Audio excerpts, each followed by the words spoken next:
All right. So today we'll finish up kind of our discussion on confidence intervals. We'll look at the last type of confidence interval we can make, and then we'll do some Excel work, which should give you everything you need to complete that Excel assignment that's due at the end of the week.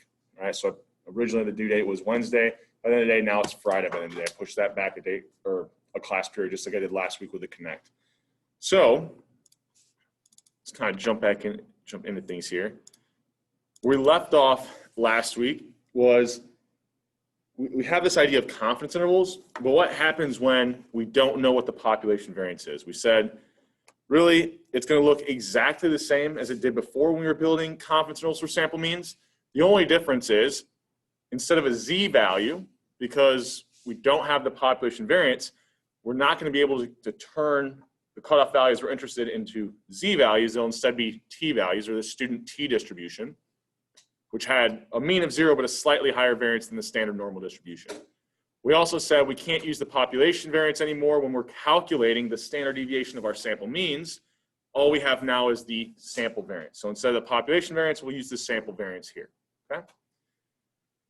So that's how we had everything set up. The steps, really nothing changed from what we were doing before, with the exception of we're using that student t distribution. So let's work through a few examples, right? We left off, we hadn't worked through any examples yet. I'll show you, we'll get some more practice using that student t table and then seeing how this would be done in Excel as well. So let's say, just to put some numbers to this, to start out, we have 36 observations, from some variable we're interested in. We calculate the sample mean from that sample, it's 9. We also calculate the sample variance, it's 324. All right, so we've got our kind of values here. If we wanted a confidence interval for the alpha of 0.01, which would be a confidence interval of what? Or sorry, confidence level of what? Alpha of 0.01 would be the what percent confidence level? 99, right? So we identify the piece of information we're given in the problem, the sample mean, sample size, sample variance. We're directly given alpha. Sometimes we'll be told the confidence level. So we might have been told what's the, build the 99% confidence level, and we would have to figure out, well, okay, alpha is 0.01. Then the next step is looking up now, not that z value, but the t value. Now remember, when we're dealing with a student t distribution, it's actually not one distribution, it's a bunch of them. Every single degrees of freedom, or every single sample size, has its own student t distribution. Oops. So we need to know what's our degrees of freedom? Degrees of freedom, which would just be the sample size minus 1. So if we go here, we've got a sample size of 36, right? Our degrees of freedom would then be 36 minus 1, or 35. Our alpha divided by 2, remember we're still doing confidence intervals, so we want alpha over 2 on either side of our interval.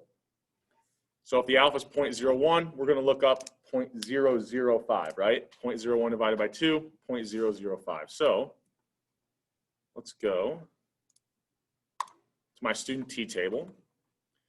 We scroll up here. Our degrees of freedom was 35. Let me reopen this. Didn't like that for some reason. All right, let's rotate this. Let's zoom in.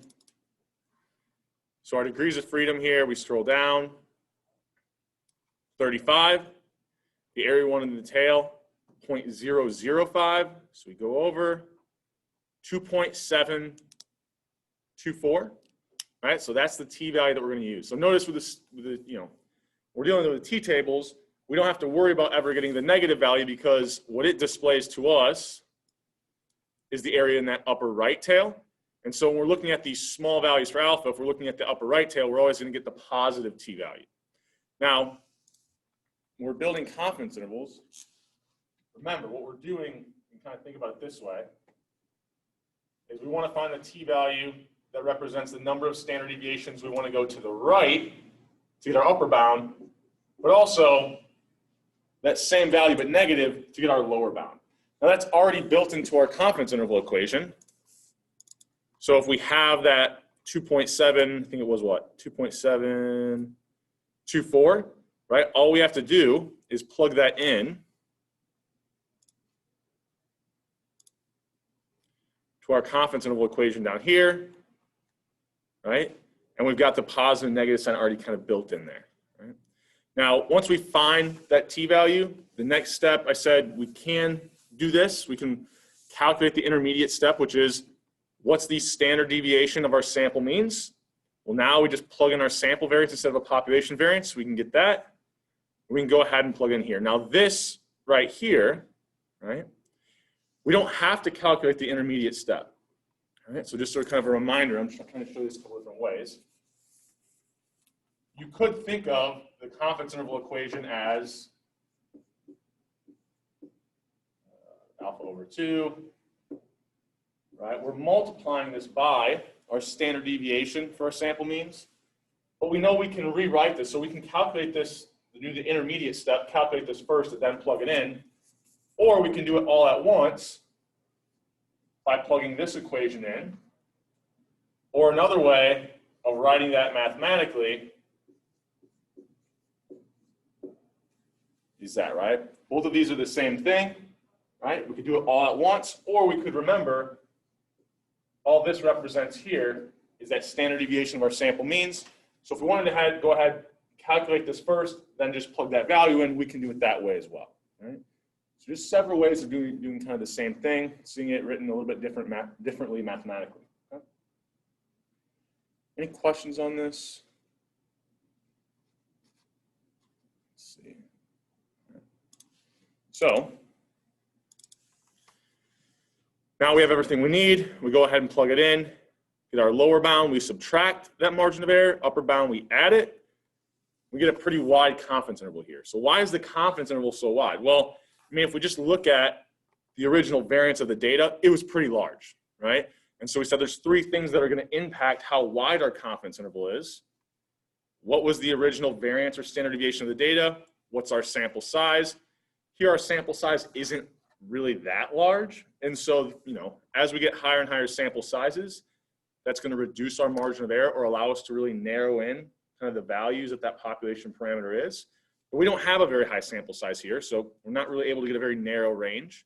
And then, of course, the alpha we choose is also going to influence that, right? If we want to say something with a higher level of confidence, so smaller alpha, that's going to be a larger associated t-value, or if I want to say something with a higher level of confidence, I have to have a larger interval, right? Okay, that's kind of reviewing some of those things there. Let's go to another example. This one has a little more context. So let's say that the American Medical Association kind of puts out this literature, and they say, be a physician. The average starting salary is $175,000. You're not, you don't believe it's quite that high, so you take a sample of 81, doctors. You find a sample mean of 160,000, and a sample variance of 324 million, right?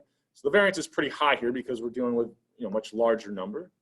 So what would the confidence interval be for what the true population mean salary is if alpha is 0.05? So if alpha is 0.05, we now know that we have what level of confidence? 95%, right? Alpha is just the area kind of outside of our interval in decimal form, or the percent outside our interval in decimal form. Now, if we look at all these values, it should be that 160,000 is smack dab in the middle of each one of these confidence intervals. Looks like so there's one of these that we could rule out right away. We're looking here, 160,000 is only about 4,000 away from this upper bound, but it'd be almost, what, 14,000 away from the lower bound, so it's not in the middle, so C can't be our answer, right? The other ones looks like 160,000 is exactly in the middle, so they all kind of check out at least at initial glance, but right, only one of them is going to be specific to the alpha that we want. So identify what we have. So we've got our sample mean, our sample size, and our sample variance. Those are pretty easy to get, right? We're kind of told those, or we calculated those based off of the sample data we had. An alpha of 0.05 means that on each side of my confidence interval, I want alpha divided by 2. So 0.05 divided by 2 would be 0.025. My degrees of freedom here, if my sample size is 81, degrees of freedom should just be 80, yep, n minus 1, right? So I want to go to that student t-table, look up at degrees of freedom of 80, and the area I want in the tail is 0.025. There we go. So degrees of freedom 80. This is where it gets kind of tricky to show you. So degrees of freedom 80 is all the way down here. So which column is 0.025? That's the area we want in the tail. So you go down 0.025 all the way down to degrees of freedom 80. The t-value that would give me 0.025 in each tail at the degrees of freedom of 80 would be 1.99. Okay? So we go back. I've now got this t-value of 1.99. I can calculate the intermediate step, do the intermediate step here, calculate the standard deviation of my sample means, just plugging in my variance, plugging in my sample size. Then it's just a matter of plugging everything into my equation, right? Once again, remember this right here would simply represent what we calculated in step 3, or I could go ahead and just plug plug my values in here and do it all at one time. Either way is fine. Okay?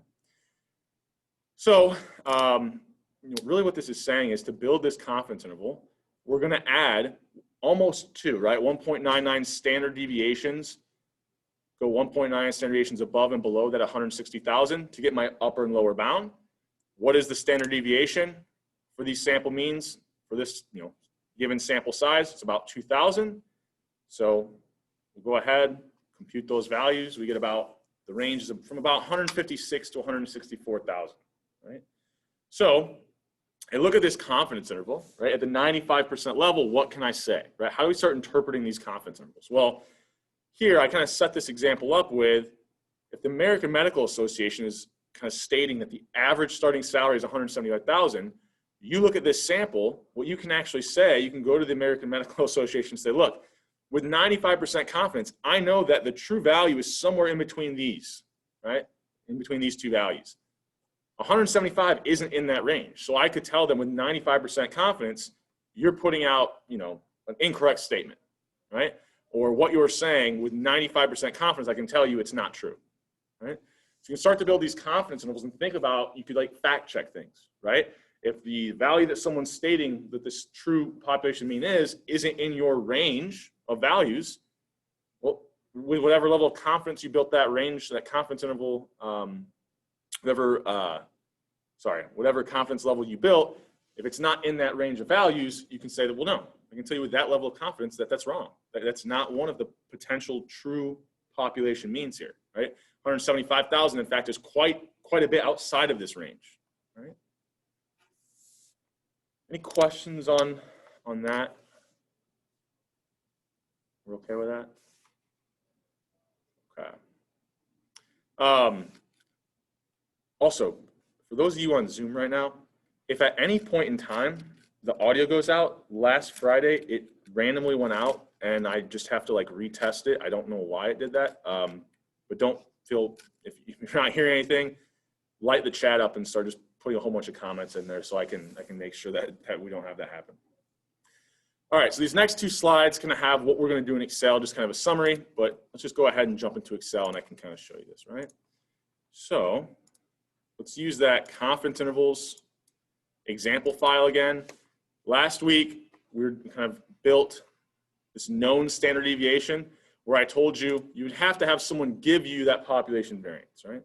What happens if we don't know the population variance? So we'll kind of deal with this unknown standard deviation and proportion sheet for today.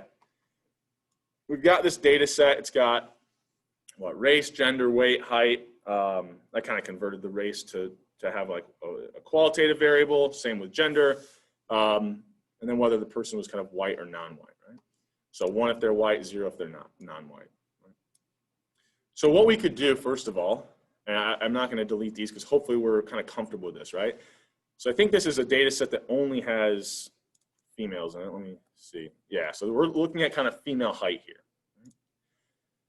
So if I'm interested in that height variable, to find my sample mean, I simply take the average of whatever variable I'm looking at. Right? Hopefully we're pretty comfortable with this at this point. The sample variance, remember, is var.s, right? So var.s, I then select the variable I'm interested in. And then to get my sample size, that's where we're using that count function, right? I just counted up the number of cells that have data in it, okay? So here I've got my sample mean, my sample variance, and my sample size, right? And when I put mean here, just to clarify, right, we're building this from a sample, so it is a sample mean. Okay. So I'm going to delete this first of all, right? and show you how we would build a confidence interval when we only have a sample variance. Right? So typically what I was doing by hand was I first had to say, okay, what level of confidence am I looking at? Well, for here, alpha of 0.1, it's a 90%. Well, I would want to go to the student t table, and I would want to look up that area of alpha divided by 2, right? So 0.05, 0.1 divided by 2 would be 0.05, okay? My degrees of freedom is my sample size minus 1. So the equation I can use that essentially will do that for me in Excel, go to that table, is t.inv, okay? t.inv. So what I first tell it is the area I want in the tail. Right? So alpha divided by 2 is the area I want in the tail. Right? Comma, what's my degrees of freedom? My sample size, minus 1. Now, the issue is, unlike the table, right? In Excel, this t.inv acts the exact same way as that norm.s.inv did, right? So norm.s.inv was using the standard normal table, looking up the area we want in the tail, and then returning us to the z value. The t.inv is looking up the area we want in the tail, but from a student t distribution and returning to us the t value, right? Now, the issue is, when we're dealing with this, right? When I tell Excel the area I want in the tail, it doesn't matter if it's the normal or the student t distribution. What Excel always does is it looks up that area in the tail on the left side, right, or that lower left tail. So if I'm looking up alpha values, alpha divided by 2, which is like 0.05, 0.025, 0.01, all of those values, right, have to be less than 0, right? Because remember, the student t distribution still has a mean of 0. The area to the right of the mean is 0.5. So if I want areas smaller than that, I'm always going to be getting the negative t value that I want. Right? So I can do this one of two ways. I can simply take the absolute value of that in Excel, which will just drop that negative sign, or the student t distribution is still symmetric, so I know the t value that would give me alpha over 2 in the upper right tail is the same value, but positive, right? Because this would fold on top of itself. So if I looked up the area to the left of 1 minus alpha over 2, right, it would return to me the value I want, but positive. I don't have to worry about the negative sign there. So I can do that either way. I kind of think, I don't know, for me, what I typically do is, because when we're using the table, sometimes we have to kind of drop that. I usually just use the absolute value, but you could use 1 minus alpha over 2, right? I can show you it's the same thing. So I can do it this way, use that absolute value of that so it drops the negative sign. Okay. Actually, let me show you before I use that it would give you the negative, right? Negative 1.64. So I'll just use the absolute value function, put in parentheses what I want to take the absolute value of. So it should give me 1.64, but now drops the negative sign. Right? I could have also used that t.inv function, told it 1 minus alpha divided by 2, and then my degrees of freedom was my sample size minus 1. So if I do it this way, right, it'll give me that exact same value. Right? Here it's formatted a little bit differently, but if we, I don't know, if we format these the same, so let's go to, just so I make sure, you're not questioning this at all. Right? Gives me the exact same value. Okay?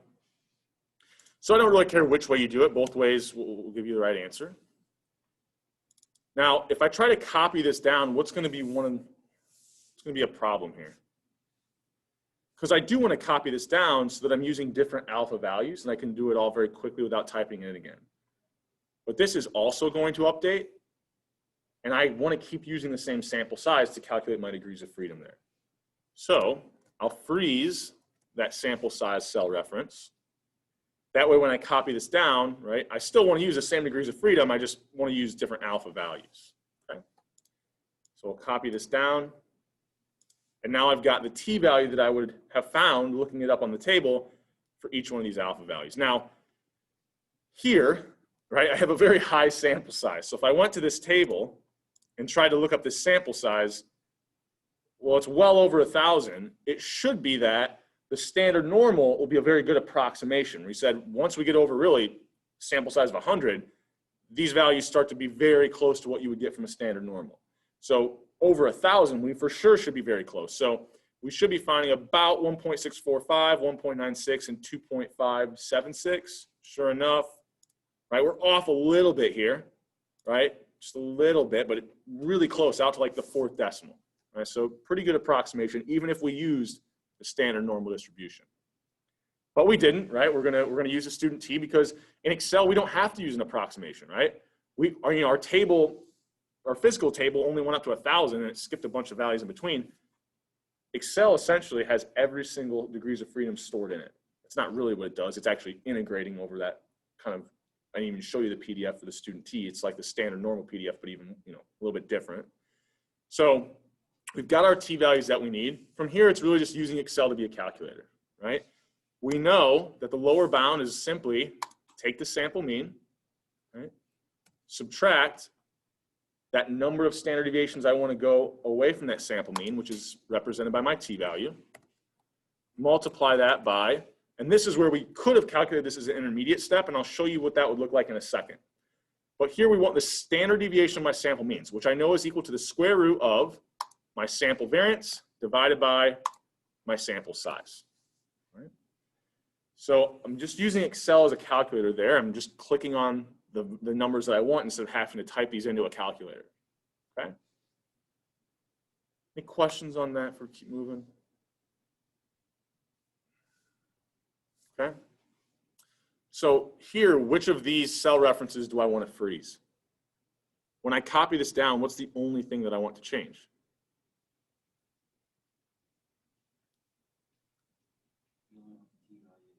I only want the t value to change, which was right here, that K7 cell reference. So everything else, I'll put dollar signs in front of. Right? I have to put it in front of the column and the row. So, whoops. I can hold my shift button, all right? So I just throw my dollar signs in there, freeze everything except for that t value, okay?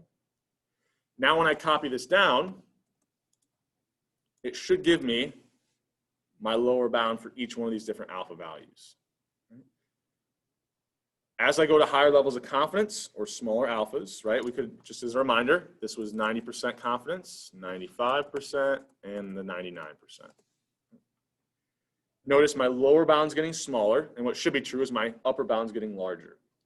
Now to get the upper bound, we could type that equation in again, except for now, instead of subtracting that margin of error, we would be adding it, right?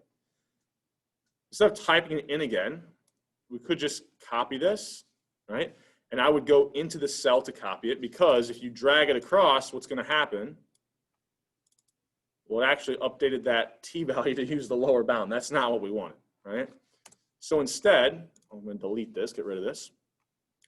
If I go here, select this, copy it, right? Control C, or I guess you could right click and hit copy.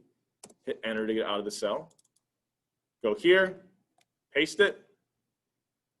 Now I just need to change that negative sign to an addition sign, right? I'm adding my margin of error.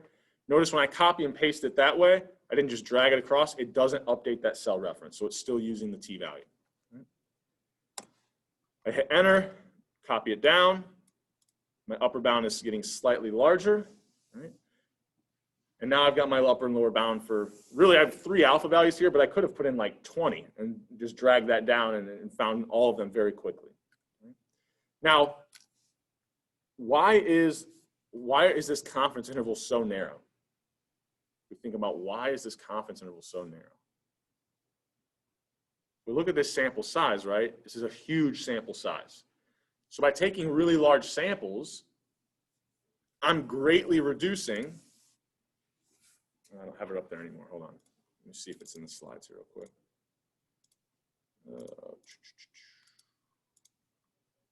Scroll up here. Right, by taking a really high sample size, it's going to increase this denominator. It's going to make the standard deviation of my sample means very small, which means I'll add and subtract a very small value to that sample mean to get the upper and lower bound. So when I have, oops, there we go. So when I have a sample of like 3,600, it's going to get me really, really tight kind of confidence intervals, right? Really, really small or kind of narrow, which is good Because now at the 99% level, I can say that the true population mean height for females is between what, 64.13 and 64.37 inches, right? So I can really get a narrow range of values for that where that true population mean lies. Now I could have done this one other way. Here, I'm going to go over a bit. Just going to copy these headings and show you another way we could have done these upper and lower bounds. Right? So I could have said, okay, take my sample mean, subtract that t-value, or the number of standard deviations I want to go to build my upper and lower bound. And then I know I could just multiply that by the standard deviation of my sample means. Right? So if this number represents the standard deviation of my sample means, I should just have to click that cell reference. Right? Now, once again, when I start copying this down, the only thing I want to change is this cell reference here. So I'll put some dollar signs in front of this. Okay. I'll hit enter. I can copy that down and get my 3 lower bounds pretty quick. Now, what did I do up here? So I'm not sure. I don't think this is in the original file. So you could go up here to cell N1, just type in standard deviation of sample means. And really what I'm doing here is, we know the standard deviation of my sample means is simply the square root of my sample variance divided by my sample size. Okay. I'll hit enter. Now I've got this cell reference that's just always going to be that standard deviation of my sample means. Notice I get the exact same values, right? Because all I was doing here was just kind of cutting out the intermediate step. I was never seeing what that standard deviation of my sample means was. I was just writing it into my equation. Okay? Now, one thing, well, I'll complete this, right? So we'll copy this over. So copy that, hit enter to get out of the cell. Paste it to get my upper bound. Instead of subtracting my margin of error, I want to add it. Right? I'll then drag that down. Now I've got the same exact values I was finding there. Right? Just 2 different ways of doing the same thing. Now, one thing that's kind of interesting I can show you because I put this up here. Let's say my sample wasn't as large. So let's say my sample was only like, I don't know, 45 people. Notice what will happen to my standard deviation of my sample means, and then also what would happen to my lower and upper bound. So let's assume we found the exact same sample mean, exact same sample variance, but it was from a much smaller sample size. Notice before the standard deviation was like 0.04, now it's 0.42. And notice my upper and lower bound now aren't quite as close to each other, right? Before they were, 0.03 away from each other, or 0.3 away from each other. Now this one, is like almost, just over 2. Right, away from each other. So taking a smaller sample, we wouldn't get as tight of confidence intervals. But my real sample was very large, and so that allowed me to get a really small standard deviation of my sample means and a really narrow range of values for that true population mean lies. Okay? Any questions on that? Do you want to see another cell again, or anything? We're okay with that? All right. So if we go down here, I'm going to delete these real quick. Also, I had someone tell me, how do you delete things so quick? And on some laptops or computers, the delete and backspace key are the same thing, and you have to hold shift. If you're only hitting backspace, it'll delete like one of these. So you actually have to make sure you're hitting delete and not backspace. And like I said, some laptops you have to hold shift if it's in the same key. But we'll hit delete, kind of get rid of everything here. So how did I find this sample proportion? So maybe I'm interested in what's the proportion of kind of the population that's white, right? Or kind of, I could do it the other way, right? Or non-white, right? So the way I have this variable set up, it's a 1 if the individual is white, 0 if they were non-white. Okay? Well, if I have a 1, 0 variable that indicates something, if I simply take the mean of that, that's going to represent my sample proportion. We've said this a couple times. So I take the average of this 1, 0 variable, and I get about 50% of this sample proportion is white. Okay? So I then might want to build a confidence interval for what proportion of the population, what's the true population proportion of individuals who are white. Right? So here, it's a little bit different. Right? We're going back to proportions. This is something we talked about last week. If I have a proportion, right, we're still able to use that standard normal distribution. So instead of using t.inv, we use norm.s.inv. the area we want in each side of our interval is alpha, divided by 2, right? Here we don't have a degrees of freedom to worry about, so we don't have to freeze any cells or anything because we want that alpha value to keep updating, okay? Ooh, what did I forget? This shouldn't be a negative value. So what should I have to do here? Well, I can simply take the absolute value, or we could have used 1 minus alpha over 2, right, to get that positive z value. Okay?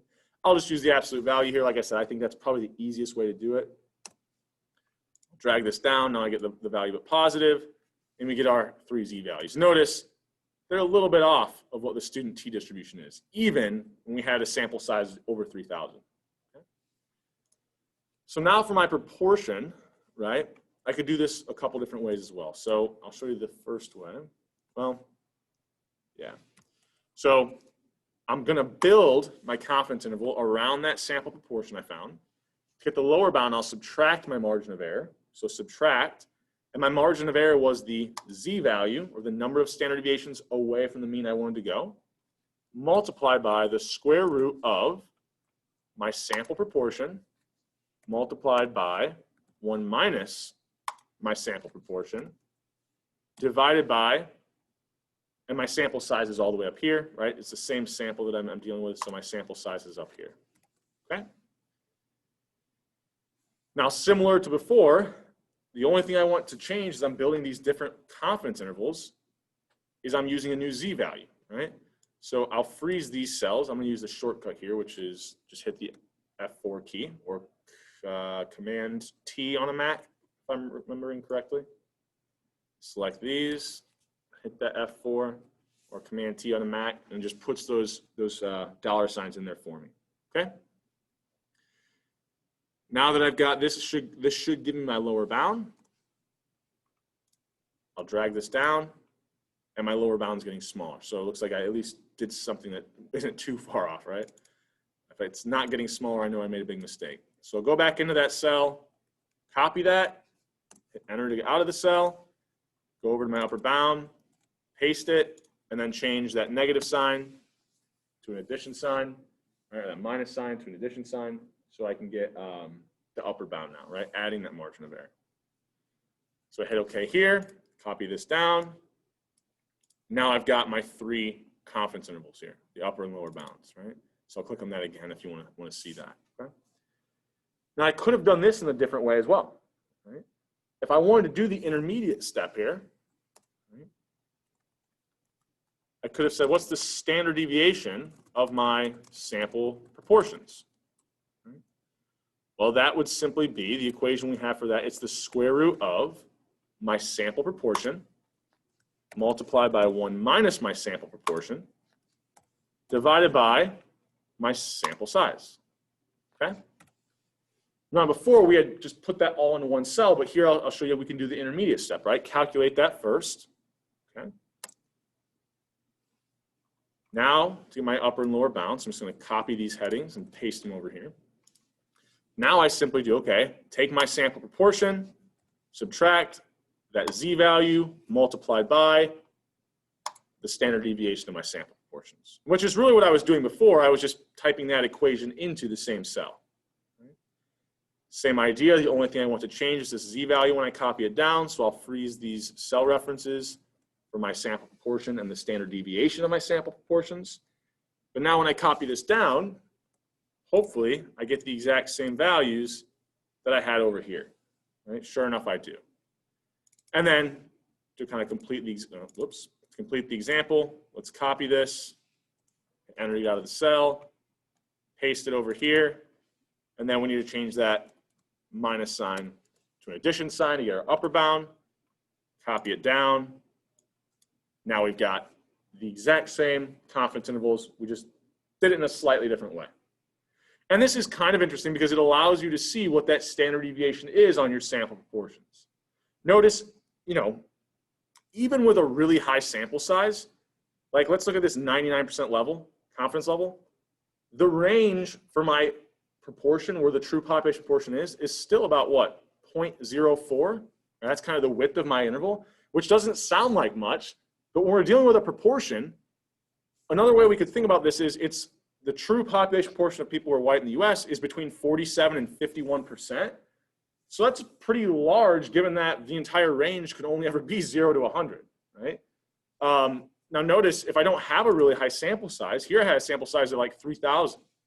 Let's say I only had a sample of like 45 people. Once again, should update this. Notice if I found these same values from only 45 people, all I could say is that with 99% confidence, the true population proportion for people who are white in the US is between 30 and 68%. Right? That's not very helpful at all. It doesn't allow me to pinpoint this down much at all. So for proportions, our sample size really matters quite a bit more, right? It didn't really impact the confidence interval for our height variable as much, but for these proportions, right, having a higher sample size, so I'll revert it back to what it was, really kind of helps us greatly reduce the width of our confidence interval, okay?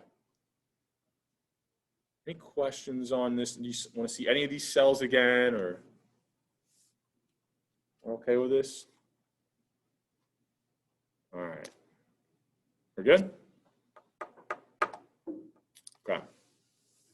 So this is kind of what I'm expecting to do on that, the last two problems in the Excel assignment.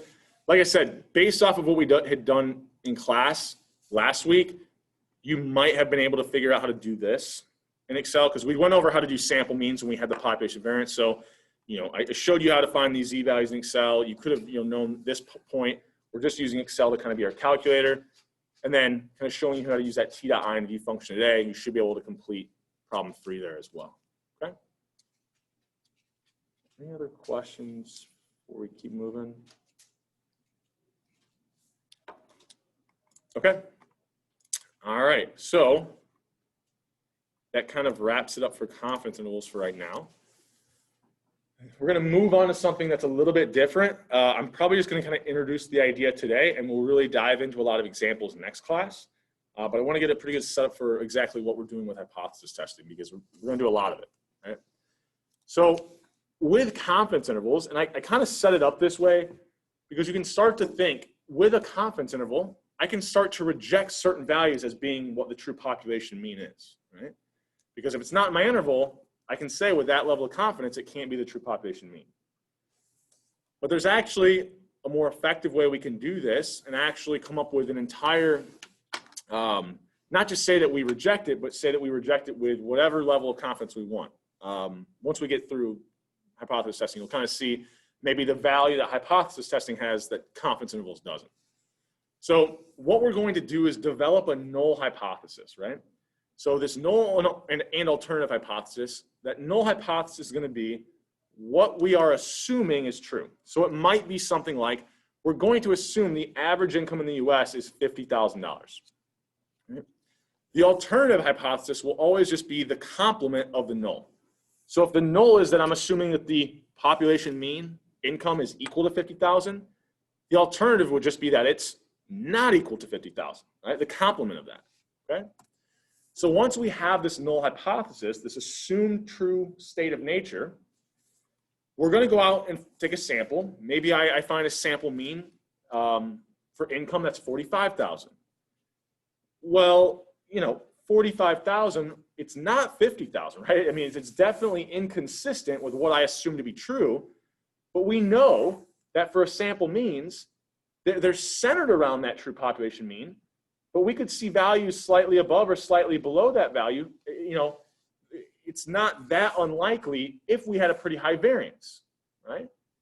So if we can find sufficient enough evidence that goes against that null, we can reject it, right?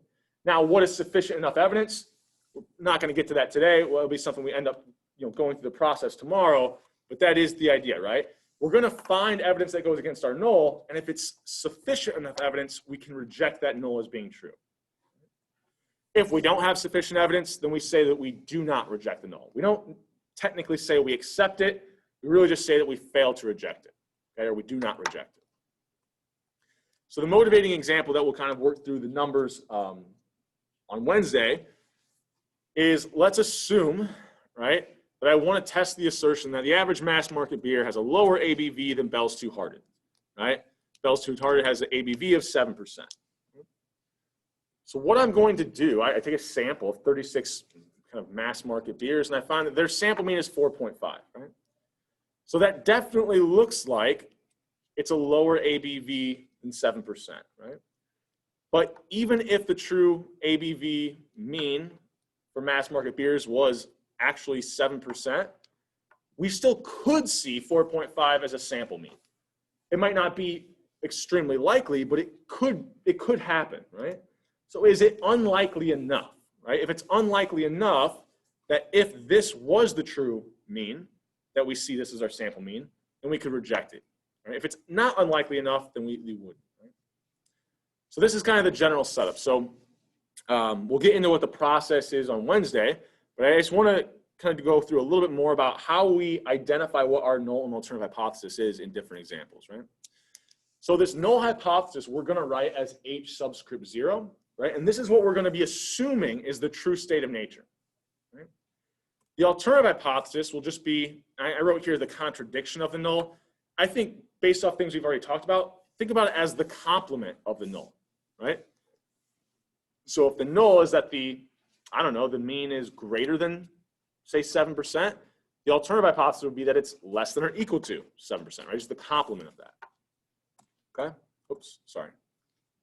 So we've got our null and alternative hypothesis, right? We're going to have 3 different possible scenarios, right? So the first is that we can reject the null hypothesis because we found sufficient enough evidence that went against it, right? So we found something that was not consistent with the null, and in fact, it was so inconsistent, we could reject the null. The other 2 scenarios would be that we found evidence that was not inconsistent with the null, or we found evidence that actually supported the null hypothesis. So let's say that we're assuming the average income in the US is above 40,000. We take a sample mean and find a sample mean of 45. Well, that's consistent with the null, so of course we're not going to reject it. Now, we could find evidence that's inconsistent with the null hypothesis, but not inconsistent enough to reject it, or we could say that we would still accept the null. This would be the idea of, let's say I assume that the true population mean income is equal to 40,000, so equal to 40,000, and I find a sample mean income of $40,001, right? Well, that's inconsistent with what I assume to be true, but not very inconsistent, right? Even if the true mean was 40,000, $40,001 would be a very likely, a pretty high probability value I could see from my sample mean. So these are kind of the 3 different scenarios that we have, right? So I like to kind of set up this analogy to make sense of this null alternative hypothesis by thinking about a court case, right? Because it's a really good analogy.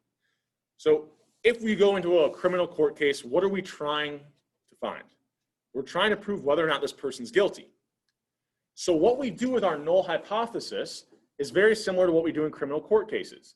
We're trying to prove that someone's guilty. What do we assume? What's the saying? You are innocent until proven guilty, right? So we want to find that this person is in court because we think they're guilty of something. That's what we're trying to show. But we assume they're innocent. We assume the opposite is true. And that's what we're going to do with null and alternative hypothesis testing as well. Whatever we're trying to find, we'll assume the opposite is true to kind of stack the deck against ourselves, right? So, we're trying to find if this defendant is guilty, so we assume that they're innocent. Well, if the null hypothesis is that the person's innocent, the alternative is the complement, then the alternative hypothesis here would just be that the defendant is guilty. Right?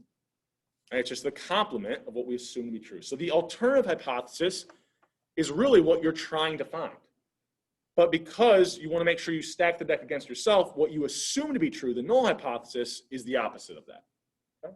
And I think this court case, that makes sense, right? We want to find that this person's guilty, so we assume that they're actually innocent, and that's our null, right?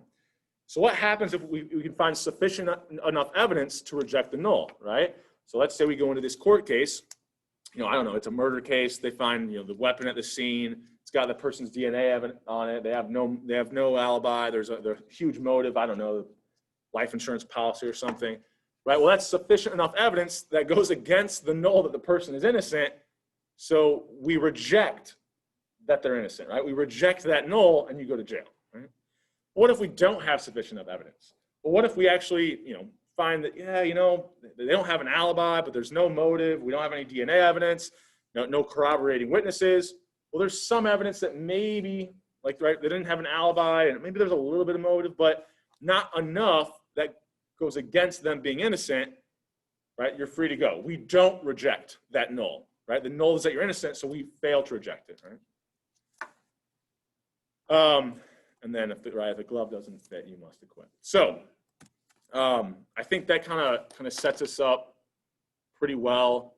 I think next class we'll go into this more, talking about what are the actual null alternative hypotheses that we're going to try testing for things like the population mean and the population proportion. How do we identify how we write out this null and alternative hypothesis? But at least we have kind of an idea about, in general, what they are. So we'll pick up on this on Wednesday. If there's no other questions for me, I will see you guys on Wednesday. So there's nothing here in the chat. All right.